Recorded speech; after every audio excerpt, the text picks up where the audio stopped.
A paz do Senhor, amados irmãos, é um prazer estarmos juntos quando vamos estar estudando a sexta lição que tem como tema o Evangelho de Mateus. E acredito, como tem sido sempre, hoje não será diferente, vai ser mais uma lição maravilhosa. A viagem que estamos fazendo, ela tem uma parada especial no Evangelho de Mateus. Eu sou o Nicolas, como vocês já sabem, estamos aí nessa caminhada. Vamos agora para a lição 6, quase praticamente meio da revista. Possamos aprender sobre o Evangelho de Mateus. E com certeza vai ser uma bênção. E eu acho que eu nem falei, né? Eu sou o pastor Valmir, tá bom? Seja bem-vindo ao canal EBD. E com certeza você, se desejar, temos as aulas do trimestre de todo o ano passado, de todo 2020, 2021, e estamos aí já no segundo trimestre gravando as lições e tem sido bênção. O Nicolas vai estar fazendo a leitura do texto áureo.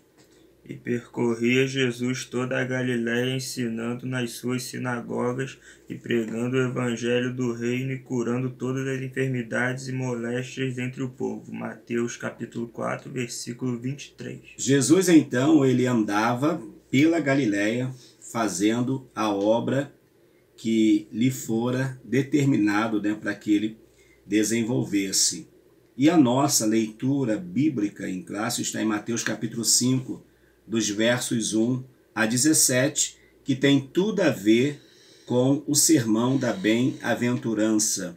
Eu vou começar lendo o primeiro verso e assim intercalando com o Nicolas, que diz assim: Jesus, vendo a multidão, subiu ao monte e, assentando-se, aproximaram-se dele os seus discípulos. E abrindo a boca os ensinava, dizendo: Bem-aventurados os pobres de espírito, porque deles é o reino dos céus. Bem-aventurados os que choram, porque eles serão consolados. Bem-aventurados os mansos, porque eles herdarão a terra. Bem-aventurados que têm fome e sede de justiça, porque eles serão fartos. Bem-aventurados os misericordiosos, porque eles alcançarão misericórdia. Bem-aventurados os limpos de coração, porque eles verão a Deus. Bem-aventurados pacificadores, porque eles serão chamados filhos de Deus. Bem-aventurados que sofrem perseguição por causa da justiça, porque deles é o reino dos céus. Bem-aventurados sois vós que, quando vos injuriarem e perseguirem, e mentindo disserem todo mal contra vós por minha causa. Exultai e alegrai-vos, porque é grande o vosso galardão nos céus, porque assim perseguiram os profetas que foram antes de vós. Vós sois o sal da terra, e se o sal for insípido, com que se há de salgar? Para nada mais presta, senão para ser lançado fora e ser pisado pelos homens. Vós sois a luz do mundo, não se pode esconder uma cidade edificada sobre um monte, nem se acende a candeia e se coloca debaixo do alqueire, mas no velador e dá luz a todos que estão na casa. Assim resplandeça a vossa luz diante dos homens, para que vejam as vossas boas obras e glorifiquem o vosso Pai que está nos céus. Não cuideis que vim destruir a lei ou os profetas, não vim abrogar, mas cumprir. Nós vimos aqui o comentarista trazendo para nós o Evangelho de Mateus, trazendo a questão da bem-aventurança e desses primeiros contatos que o Senhor Jesus teve, não só com os seus discípulos a nível de ensinamento, como também a multidão como um todo. Nós temos 3 objetivos específicos na nossa lição, que é, primeiro, identificar pontos específicos do Evangelho de Mateus, conhecer os temas ensinados por Jesus no livro de Mateus e saber a importância dos ensinos do Rei dos Reis para nós. Agora nós vamos entrar já na introdução, onde vamos aprender que o Evangelho de Mateus, ele também é conhecido como o Evangelho do Rei. Nicolas vai estar fazendo a leitura, deixa eu só confirmar se está tudo certinho aqui. Tá, para a gente não perder nada. Vamos lá, Nicolas. O Evangelho de Mateus, o cobrador de impostos, chamado para ser apóstolo, Foi escrito para os judeus, objetivando apresentar-lhe Jesus como o rei que havia sido prometido, da descendência de Abraão e de Davi, aquele que assumiria o trono de Israel. Algumas peculiaridades no decorrer de toda a narrativa de Mateus evidenciam o objetivo do evangelista de alcançar os judeus para Cristo, como, por exemplo, a presença da genealogia logo no início do livro. Também identificamos tal propósito na passagem de Mateus 2, 1 e 2, ao ler que, na ocasião do nascimento de Jesus, uns magos vieram do Oriente a Jerusalém e perguntaram: onde está aquele que é nascido rei dos judeus? Então nós vemos aqui uma preocupação do irmão Mateus, até então, antes de ser discípulo e um futuro apóstolo do Senhor Jesus. Mateus era um cobrador de imposto, motivo que vai fazer com que ele não seja nem muito querido no início pelos demais apóstolos, pela posição que Mateus ocupara diante da sociedade judaica. Mateus, por conhecer os judeus e saber que os judeus gostavam e estavam muito familiarizados com a genealogia e aguardavam a vinda do rei dos céus, o Filho de Deus, o rei que viria, assentaria no trono de Davi. Então ele vai procurar trazer uma genealogia, e nessa genealogia vai entrar o rei Davi. Então nós vamos ver que toda a descendência, desde Abraão, passando por aqueles que viriam após ele, vai chegar a Davi, consequentemente, centenas de anos depois, vai chegar até o Senhor Jesus Cristo. E nós vimos aqui também que Mateus faz questão de escrever a narrativa que alguns magos do Oriente, eles estavam aguardando também a vinda de um rei. E quando eles vão perguntar, eles perguntam exatamente onde está aquele que é nascido rei dos judeus. Então Mateus está preocupado em escrever o seu evangelho para atingir a classe daqueles que são os judeus. E os demais evangelhos, cada um no seu tempo, nós falaremos das suas particularidades. Um pouquinho mais na leitura diz assim: toda esta ênfase não é por acaso. Os judeus aguardavam um Messias político que estabelecesse um governo terreno. Jesus sabia das expectativas equivocadas e da falta de compreensão das verdades de Deus por parte principalmente dos doutores da lei, tanto que em diversos momentos os exortou severamente. E em Mateus 22, 42, o evangelista frisa que Jesus perguntou aos escribas e fariseus: que pensais vós do Cristo? De quem é filho?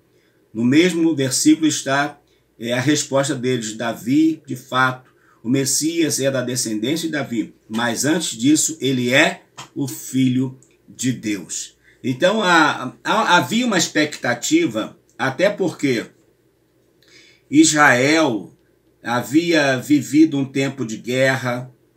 Como estudamos, parece-me que em lições passadas, no final do trimestre, nós falamos sobre o período interbíblico, eu acho que foi isso, e pegamos um pedacinho aqui também nessa lição. Deixa eu confirmar para ver isso mesmo. O período aqui está intertestamentário também, que tem a ver com o período interbíblico, quando os judeus praticamente foram dispersos e eles perderam a sua nacionalidade devido às guerras e àqueles que os dominavam. E agora, o povo judeu, ou o povo hebreu, estava sendo dominado pelo Império Romano, que estava dominando. E uma vez que o Rei dos Reis viria, então eles acreditavam que Jesus iria nascer aonde? Na casa real. E de fato, ele iria defender a bandeira do reino, não do reino eterno, mas do reino terreno. E isso não aconteceu. Por isso que muitos deles não quiseram reconhecer em Jesus verdadeiramente que ele era o rei. Por quê? porque eles acreditavam que Jesus iria levantar um exército com armas para lutar contra o Império Romano, mas não foi isso que Jesus veio trazer. Jesus veio trazer foi uma libertação espiritual do povo hebreu, do povo de Israel. Quer falar alguma coisa, meu filho? Não. Não? No segundo subtópico vai dizer o cumprimento das profecias. Inúmeras vezes Mateus faz menção de profecias cumpridas, sejam em palavras do próprio Jesus, sejam nas constatações de seus escritos. No livro, Jesus é apresentado como o cumprimento das profecias messiânicas do Antigo Testamento, por exemplo, nas seguintes citações: então se cumpriu o que foi dito pelo profeta Jeremias, para que se cumprisse o que foi dito pelo profeta Isaías. E nele se cumpre a profecia de Isaías, sem citar o nome dos profetas ou dos textos das escrituras correspondentes. Vemos também nas expressões para que se cumprisse, mas tudo isso aconteceu para que se cumpra as escrituras dos profetas, porque assim está escrito pelo profeta, porque é este de quem está escrito, e em Mateus 1, 22, 23 e 2, 15, o escritor destaca de onde procedia o que havia sido dito pelos profetas da parte do Senhor. Então nós vimos que Jesus, de fato, ele é o cumprimento das profecias. As profecias apontavam para o Senhor, ou apontavam para o Salvador que viria, cumprindo a exigência de Gênesis 3,15. Gênesis 3,15 é a primeira promessa que Deus faz ao homem, de que da semente da mulher iria nascer um, que iria esmagar a cabeça da serpente, e esta, porém, iria lhe ferir o calcanhar. A partir daí, como nós lemos, como o Nicolas leu, e nós acompanhamos na leitura, vários profetas vão usar as expressões. Foi dito por Jeremias, por Isaías, está escrito, como está escrito, tudo em referência à vinda do Senhor, à vinda do nosso Cristo. E com isso, nós vamos observar que Jesus não veio por sua vontade própria, ele decidiu, não, vou agora. Não, houve um acordo, houve na eternidade entre o Pai, o Filho e o Espírito Santo um acordo que Jesus viria no tempo determinado, porém com a finalidade de cumprir as sagradas Escrituras. Jesus não veio para fazer nada fora da Escritura, mas cumprir o que está na Escritura Sagrada falando sobre ele. No terceiro tópico, vamos ver Mateus trazendo a questão dos sermões e ensinos. O Evangelho de Mateus, bem mais que contar histórias de episódios ocorridos que por si só nos dão acesso a profundas verdades sobre o reino dos céus, o evangelista destaca importantes sermões e ensinos do mestre às multidões que ele ouviam. Um dos sermões, conhecido como Sermão da Montanha, ocupa 3 capítulos do livro. Nele contém as beatitudes ou bem-aventuranças, instruções aos discípulos sobre o testemunho deles como sal da terra e a luz do mundo, o cumprimento da lei e dos profetas em Cristo. Esse sermão é tão rico que há diversos outros temas presentes, que revelam verdades e valores do reino de Deus, tais como orientações sobre como dar esmolas, orar e jejuar, o tesouro no céu, o olho puro, os 2 senhores e a ansiosa solicitude pela nossa vida.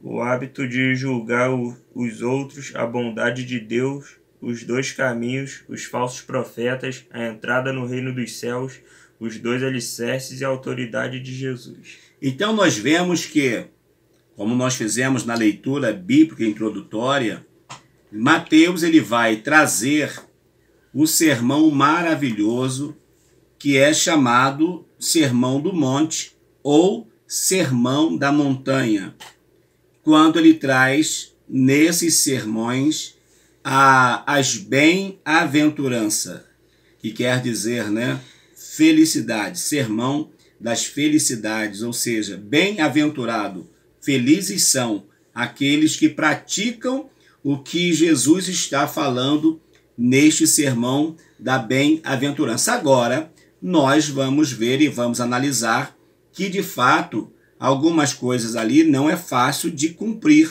não é fácil de nós obedecermos, porém é possível. Se Jesus falou, é porque ele entende que nós conseguiríamos estar juntamente com ele, obedecendo a sua palavra. Então, o Sermão da Montanha é muito importante. E dentro do Sermão da Montanha, nós vamos ver que nós receberemos instruções de que nós somos o sal da terra e a luz do mundo, e também que Jesus é o cumprimento da lei dos profetas, como bem nós vimos no tópico anterior, quando fala que as expressões está escrito, assim diz a Escritura, está relacionado ao nosso Senhor e Salvador Jesus Cristo. Esse sermão também é rico porque traz diversos temas atuais que revelam verdades e valores que revelam o que o reino de Deus, na verdade, representa para nós. Como, por exemplo, da esmola é importante, só que vamos chegar ao momento de entender que as esmolas, ela não tem o poder de salvação.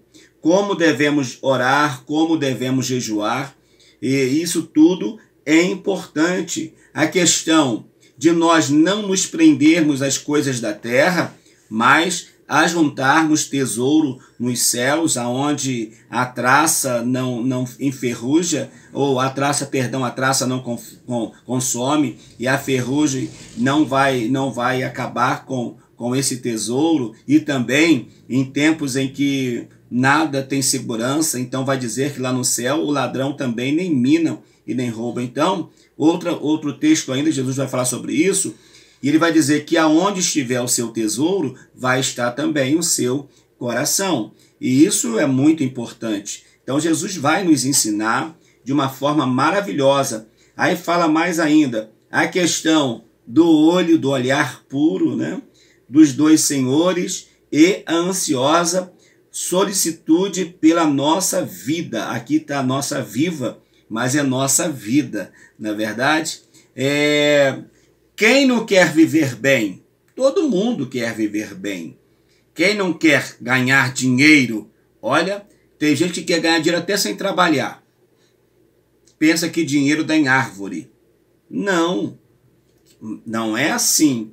Mas todo mundo está em busca de uma vida próspera, de uma vida que seja próspera, mas sem que a pessoa precise estar comprometido com o trabalho.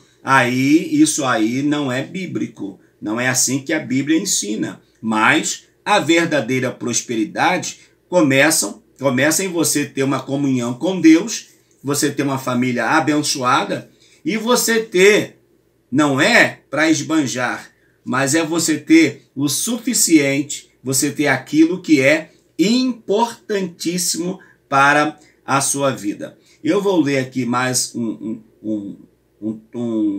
parágrafo, e o Nicolas depois vai estar lendo o último parágrafo. Esse próximo diz assim: de um barco com a multidão na praia, ele contou algumas parábolas comparando o reino dos céus com elementos e situações do cotidiano do povo, como a parábola do semeador, a parábola do grão de mostarda, a parábola do fermento e do trigo e do joio. Tudo isso nós vamos encontrar no Evangelho de Mateus. No Evangelho de Mateus também, nós vamos encontrar, já Nicolas vai estar lendo daqui a pouquinho, quando vai falar acerca dos sermões de vigilância, os sermões acerca da vinda do Senhor, do que iria acontecer. Tudo isso, Mateus, ele vai trazer para nós tudo isso que é muito importante. No capítulo 18, por exemplo, Jesus respondeu aos seus discípulos a respeito de quem é maior no reino dos céus. Quem é maior no reino dos céus? Jesus faz o quê? Pega uma criança. Eles queriam ser maior, queriam ter lugares específicos, inclusive a mãe de João e seu irmão vai dizer, o Jesus, permita que meus filhos se assentem um à tua direita e um à tua esquerda na eternidade.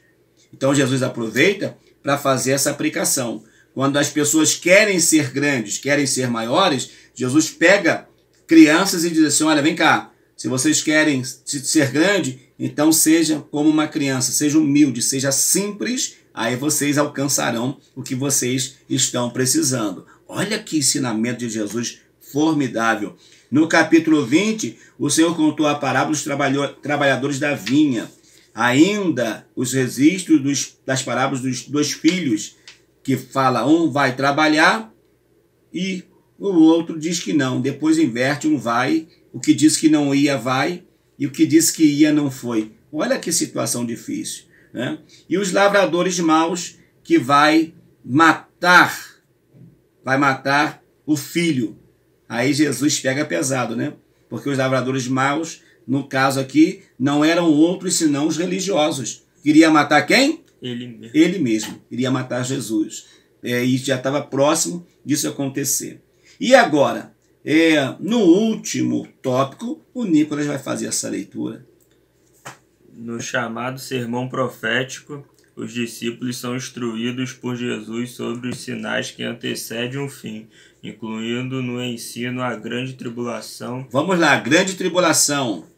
Nós assembleanos, nós acreditamos que a grande tribulação é real e vai acontecer. Porém, após o arrebatamento da igreja. Próximo. A vinda do Filho do Homem. A vinda do Filho do Homem. A vinda do Filho do Homem, nesse sentido aqui, temos que ter cuidado, porque o Evangelho vai dizer que o céu vai escurecer, que vai ter tanta coisa assim. Então nós precisamos separar o arrebatamento da igreja e quando Jesus vai voltar e todo olho vai ver. No arrebatamento da igreja não, só quem vai ver são os salvos em Cristo. Exortação à vigilância. Vigilância. Orar e vigiar.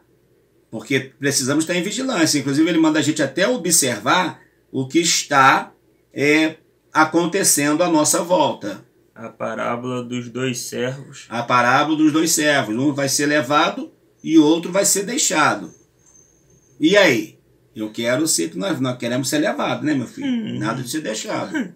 A parábola das 10 virgens. Essa, acredito que é uma das mais faladas, é essa. É verdade. Essa é falada. E o interessante é que a mensagem desta parábola nunca fica velha. Até porque a palavra de Deus não envelhece, né? A palavra de Deus, ela, mesmo que ela tenha tantos já 2.000 anos, principalmente o Novo Testamento, se contar o Antigo Testamento, vai aí para 6.000 anos, mas a palavra se renova todos os dias. Como o sol todos os dias aparece, a palavra de Deus também se renova. A parábola dos 10 talentos. Essa parábola dos 10 talentos é para confrontar aqueles trabalhadores ou aqueles cristãos que não querem se comprometer com o reino, sabe?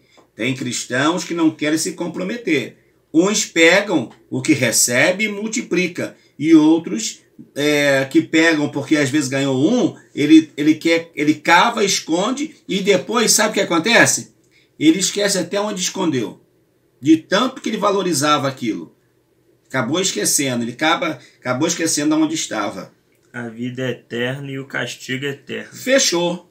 Aí o Evangelho de Mateus vai fechar aqui, né? Claro que depois disso poderíamos dizer ainda a questão da ceia, a questão da crucificação, tudo isso. Mas a nível de que Mateus está trazendo para nós, dentro dessa parte do sermão profético, ele vai falar sobre a existência de uma vida eterna e sobre a existência do castigo e da perdição eterna. Deixa eu só abrir aqui rapidinho, já que nós viemos nessa pegada, para nós concluirmos aqui.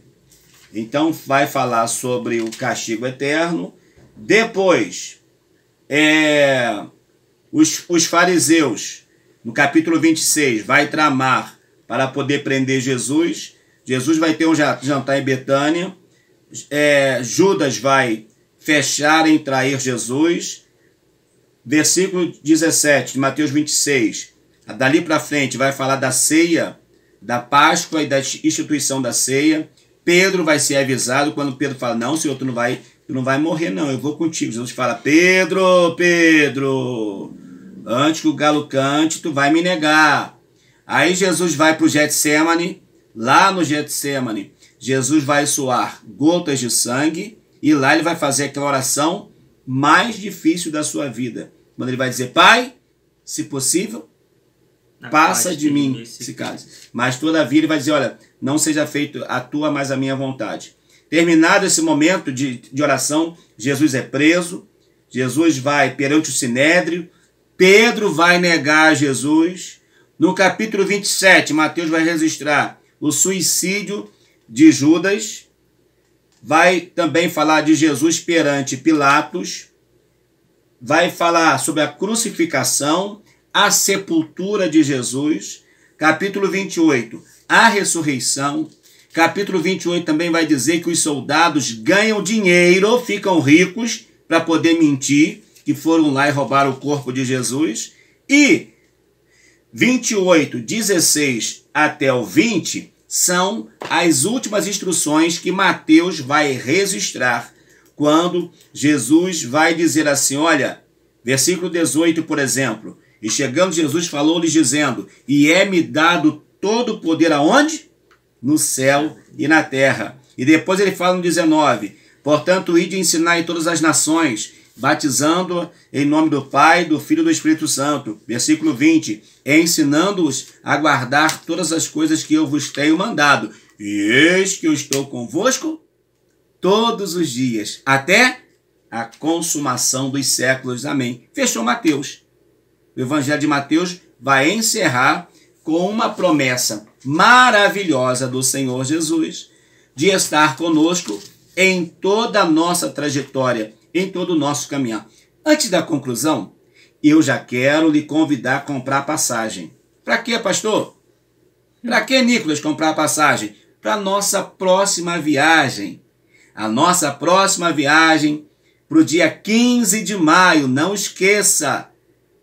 E essa viagem vai ser para o Evangelho de São Marcos. E agora, dia 8 de maio, é dia de quê, Nicolas? Tu lembra? Segundo domingo de maio? Dia das Mães.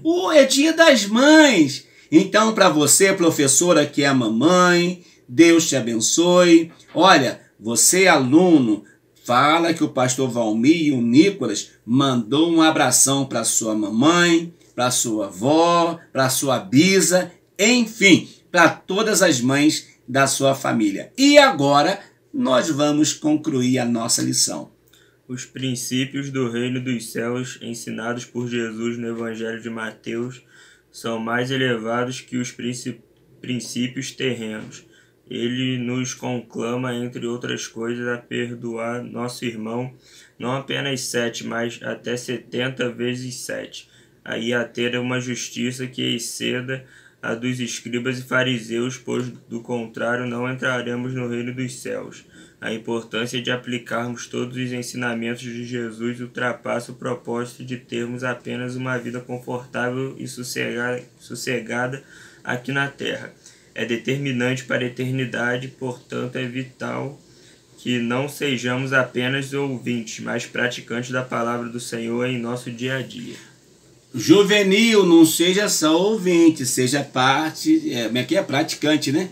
Seja praticante da palavra. Às vezes a gente ouve, mas não quer dar crédito, não quer seguir o que a palavra está ensinando. Mas siga o que a palavra do Senhor está lhe ensinando. Hoje o Nicolas vai te fazer um convite especial. Faz um convite especial, Nicolas. Para o canal, faça, meu filho. Se inscrevam aí no canal. Deixem o like, ative o sininho para que o vídeo seja notificado e brevemente da semana que vem também. E sem falar, olha, que eu tenho ainda, já está gravado dos adultos, dos jovens e dos adolescentes. E eu gravei um vídeo semana passada com o tema O Coração Missionário de Maria. Serão 7 vídeos. É um livro de um amigo que eu estou trazendo capítulos e fazendo alguns breves comentários. Então você assiste esse vídeo também. E você pode compartilhar, porque é uma linguagem muito interessante para aquelas pessoas que você querem trazer para o Evangelho, tá bom? Que Deus te abençoe. E eu te aguardo, nós te aguardamos no nosso próximo vídeo, em nome de Jesus. Eu sou o pastor Valmir. E eu sou o Nico. Maravilha. Que Deus te abençoe.